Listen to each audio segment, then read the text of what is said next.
यार छा इहो सबूत काफ़ी नाहे जो सौट कासिम अदा वलू जी जांच करण अध रात असांजे घर तो अचे ऐं उन खां पोइ कासिम के अदा वलू जे लाश जे मथां ॾिठो तो वञे। सिको काफ़ी नाहे, इहो काफ़ी नाहे। के लाश जे मथां केरु बीठो हुजे त उहो कातिल थी सघे थो।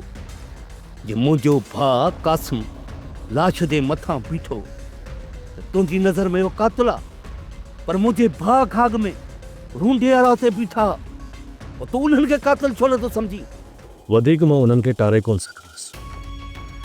अॼु सभु ॻाल्हियुनि जे लाइ अचनि था।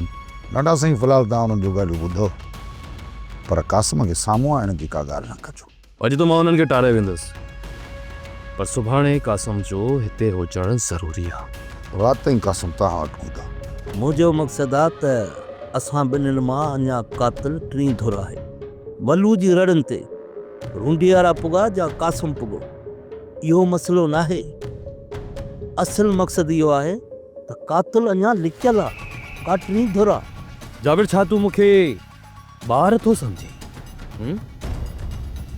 जो इन केस जो रुख तूं टी धुर तरफ़ थो मोड़ी, असल कातिल खे बचाइण थो चाहीं?